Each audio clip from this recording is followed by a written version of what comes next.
রাসূলুল্লাহ সাল্লাল্লাহু আলাইহি ওয়াসাল্লাম এই মেরাজ রাতে দেখলেন কিছু মানুষকে আগুনের শুলে চড়াচ্ছে। রাসূলুল্লাহ সাল্লাল্লাহু আলাইহি ওয়াসাল্লাম জিবরাইল আলাইহিস সালামকে জিজ্ঞাসা করলেন, ভাই জিবরাইল আলাইহিস সালাম, এরা কারা যাদেরকে আগুনের শুলে চড়াচ্ছে?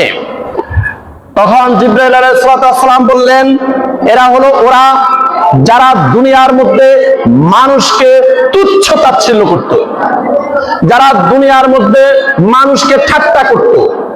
আমি শুধু ভালা আর সব কালা, আমি শুধু উত্তম আর সব অধম, আমি শুধু জ্ঞানী আর সব মূর্খ, আমি শুধু জান্নাতি আর সব কাফের, আমি শুধু আল্লাহর জান্নাতে যাব আর সব জাহান্নামে যাবে। এইভাবে মানুষকে তুচ্ছ তাচ্ছিল্য করত, মানুষকে ঠাট্টা করত, বিদ্রুপ করত। এই জন্য আল্লাহ সুবহানাহু ওয়া তাআলা চিরস্থায়ীভাবে তাদেরকে আগুনের শুলের মধ্যে চড়াচ্ছে। আমার ভাইরা, এই জন্য আল্লাহ রাব্বুল আলামিন বলেন, ওয়ালা তালমিসু আনফুসাকুম ওয়ালা তানাবাসু বিল আলকাব বিসাল ইসমুল ফুসুক বাদাল ঈমান ওয়া মান লাম ইয়াতুব ফাউলাইকা হুমুজ জালিমুন। সূরা হুজুরাত আয়াত 11। আল্লাহ রাব্বুল আলামিন বলেন যে ওয়ালা তালমিসু আনফুসাকুম, এই আমার বান্দারা, এই বান্দারা, এই বান্দারা, ওয়ালা তালমিসু আনফুসাকুম, তোমরা একে অপরকে ঠাট্টা বিদ্রুপ করিও না, একে অপরকে অপমান করিও না, একে অপরকে তোমরা বিদ্রুপ করিও না।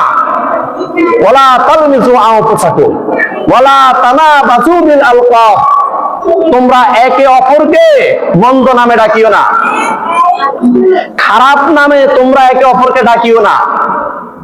বিসাল ইসমুল ফুসুক বাদাল ঈমান, ঈমান আনার পরে কেউ যদি মানুষকে মন্দ নামে ডাকে, ঈমান আনার পরে কেউ যদি মানুষকে ঠাট্টা করে, এটা হলো কবিরা গুনাহ। বিসাল ইসমুল ফুসুক বাদাল ঈমান, এটা কবিরা গুনাহ। ওমান লাম ইয়াতু ফাউলাইকা হুমুজ জালিমুন।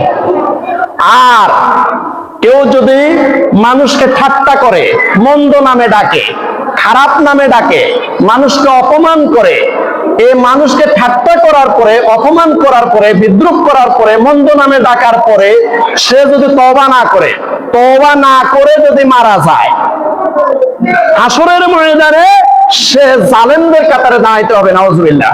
আপনাকে বড় বলে বড় সে নয়, লোকে যারে বড় বলে বড় সে হয়। আপনি আরেকটা মানুষকে যে খারাপ বলতেছেন, হয়তো আল্লাহর কাছে সেই ব্যক্তি অনেক প্রিয়, আর আপনার এই অহংকারের কারণে আপনি হাসরের ময়দানে জালেমদের কাতারে দাঁড়াইতে হবে। আপনি নিজেকে যত ছোট মনে করবেন, আপনার ইজ্জত, আপনার সম্মান বাড়িয়ে দিবে কে? আল্লাহ আপনার সম্মান বাড়িয়ে দিবে।